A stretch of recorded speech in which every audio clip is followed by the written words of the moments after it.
ठीक है, बोलिए बोलिए। एक चीज कहना आज ये कांग्रेसी अजय वर्मा जी जो है संविधान विशेषज्ञ बन के आए हैं, ये देश में लोकतंत्र है, ये है वो है, सबको पता है भाई है, कोई हिंदू मुस्लिम का विषय नहीं है ये मामला सिर्फ और सिर्फ इस बात का है कि जो घुसपैठिए हैं अलग अलग राज्यों में तो उनको चिन्हित करने की आवश्यकता है। झारखंड की स्थितियां खराब है, प्राइमरीली ये राज्य सरकार की है, उनको चिन्हित करके उनको बाहर निकालना पड़ेगा वरना प्रॉब्लम है। शिवम मोदी संविधान खतरे में है। बताइए कितने घुसपैठिए निकाले आपने? अच्छा ठीक है,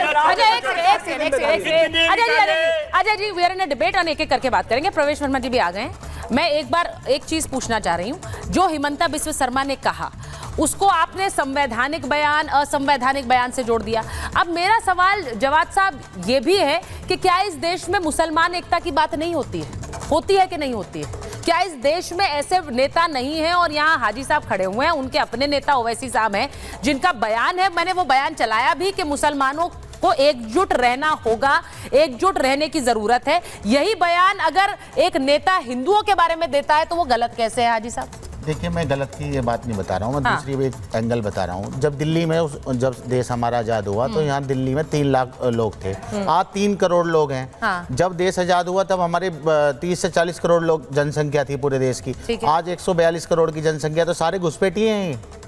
तो ये जो सरकार है ये लगातार इस तरीके का एक प्रोपेगेंडा जो है और जो फैक नैरेटिव फैलाया जाता है कि किसी तरीके से बांग्लादेश से लोग आते हैं, रोहिंग्या, और इस तरीके के मतलब इस तरीके से मुसलमानों को दिखाते हैं, विलन के तौर पे दिखाते हैं इनकी जनसंख्या बढ़ रही है लगातार। अरे भाई, जनसंख्या तो सभी की बढ़ रही है, और हमने तो ये भी एक फैक्ट है कि अगर इसी तरीके से मुसलमानों की आबादी बढ़ती रही तो 700 साल लग जाएंगे। अगर हिंदू एक भी बच्चा ना हो समाज में तो 700 साल में भी हम इनकी बराबरी नहीं कर सकते। तो ये जो डराने का और जो है धमकाने का जो माहौल पूरा बना रही है भाजपा, जो तुष्टीकरण की जो राजनीति है, देखिए मैं कह रहा हूं उनके पास मुद्दे नहीं रहे। अच्छा, ये मुद्दों पर बात नहीं करते। अच्छा, एमआईएम के पास क्या मुद्दा है? एमआईएम के पास सियासी मुद्दा क्या है सबसे बड़ा? हमारे पास तो सारे मुद्दे जो देश कौन सा मुद्दा? महंगाई भी है हमारी, तो बेरोजगारी। महंगाई की बात कितनी बार करते हैं ओवैसी साहब? बैरिस्टर साहब हर डिबेट में करते हैं। बैरिस्टर साहब मुसलमान एकता की और मुसलमानों की बात करते हैं, ये तो हमने कई बार सुना है।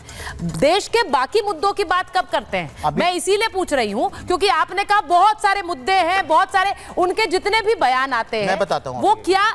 देखिए, आप योगी आदित्यनाथ को कटघरे में खड़ा कर सकते हैं, आप हिमंता बिस्वा शर्मा को हिंदुओं के बारे में बात करने के लिए कटघरे में खड़ा कर सकते हैं, लेकिन आपके नेता भी तो मुसलमानों की बात करते हैं, तो अगर वो सही है तो वो भी सही है। चारिता जी, अभी प्रेस कॉन्फ्रेंस करके हमारे बैरिस्टर साहब ने बाकायदा जो चीन से जो अभी हमारी बातचीत हुई है मोदी जी की, उस पर भी उन्होंने बताया कि पूरी वो दरअसल क्या है, पढ़े लिखे नेता में और जो वैसे होते हैं जो बयानबाज होते हैं, जो भड़काऊ मतलब चिंटू मिंटू जिस तरह के जो लोग होते हैं जो जानबूझ के चाहते हैं कि हम पॉपुलैरिटी हासिल कर ले किसी तरीके से, बिल्कुल किसी भी तरीके से कि ऐसी बात करें जिससे कि हम सुर्खियां में आ जाएं। बैरिस्टर साहब का हमेशा सुर्खियों में आने के लिए नहीं करते, वो हमेशा जो है। अच्छा, एक राज्य के मुख्यमंत्री को क्या चिंटू बिंटू कहा जाना सही है? अरे दूसरी बात उन्हें सुर्खियों में आने के लिए अगर बाढ़ आ गई तो मुसलमान जो क्या ये कर रहे हैं? महंगी सब्जी हो गई तो मुसलमान। अरे भाई, तुम आप क्या चाह रहे हो?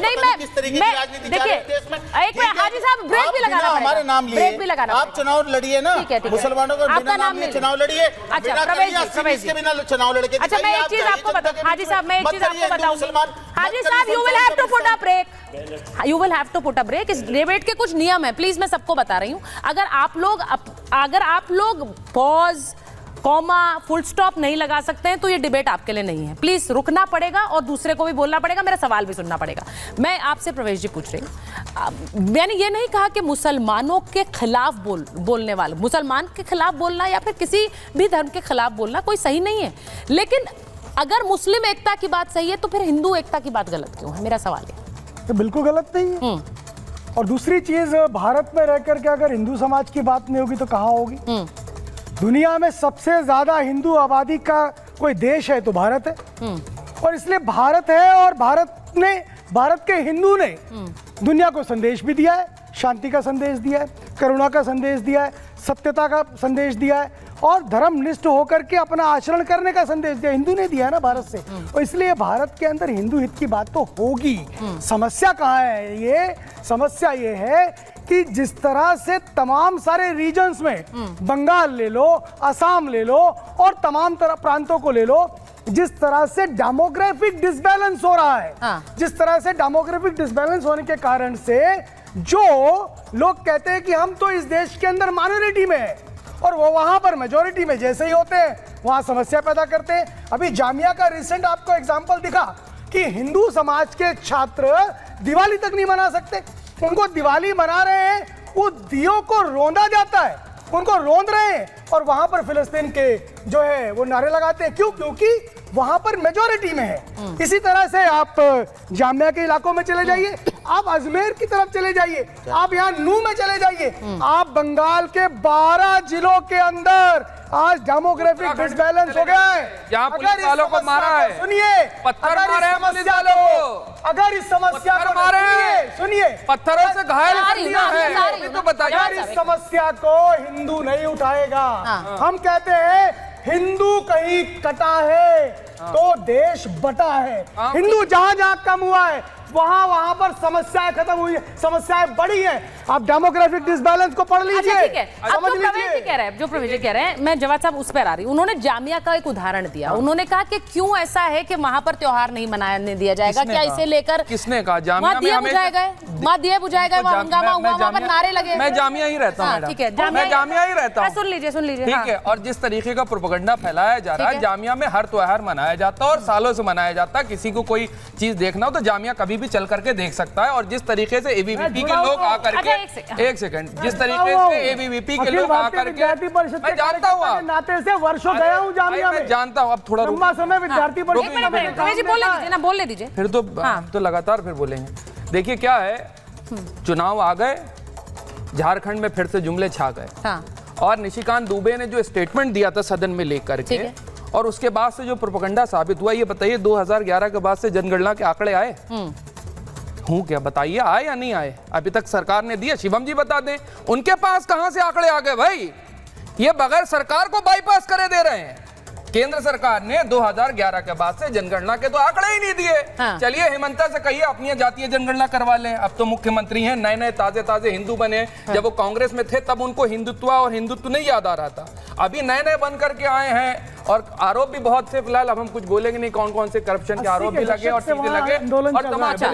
और सुनिए, झारखंड में इससे पहले सरकार भारतीय जनता पार्टी की रही हुई है। 2 दिन में 5 साल में जो है डेमोग्राफी चेंज हो जाती है। 5 साल में डेमोग्राफी चेंज हो जाती है, सदियां लगती है। हो रहा है, नहीं होता है। एक मिनट बताइए, नहीं, अगर डेमोग्राफी की वो बात कर, नहीं सुनिए मेरी बात सुनिए। आप आंकड़े क्यों नहीं जारी कर रहे हैं? अरे एक सेकंड, जनगणना कब हुई थी? जनगणना कब हुई? जवाब दीजिए। जनगणना के आंकड़े क्यों नहीं लगाइए? अच्छा नहीं, एक फिगर हम भी चला रहे हैं, एक फिगर हम भी चला रहे हैं, उस फिगर को भी देख लीजिए। 2011 के फिगर जब वो बार बार कहे जाते हैं, और हिमंता बिस्वा शर्मा का जो पिछली बार बयान आया था वो भी 1950 और 2011 को लेकर आया था। अब ये जो तस्वीर इस वक्त नजर आ रही है, ये भी देखिए, ये भी बात जो है, नहीं उनका जो बयान आया, उनका जो बनाया, उन्होंने यही कहा कि 50 में ये था और उसके बाद 11 में ये था। अब मेरी बात सुन लीजिए, मेरी बात सुनिए। ये एक सेकंड सुनिए मेरी बात। यहाँ कोई ब्राउनी पॉइंट स्कोर करने की कोई लड़ाई नहीं हो रही है कि मैं नहीं। सुनिए,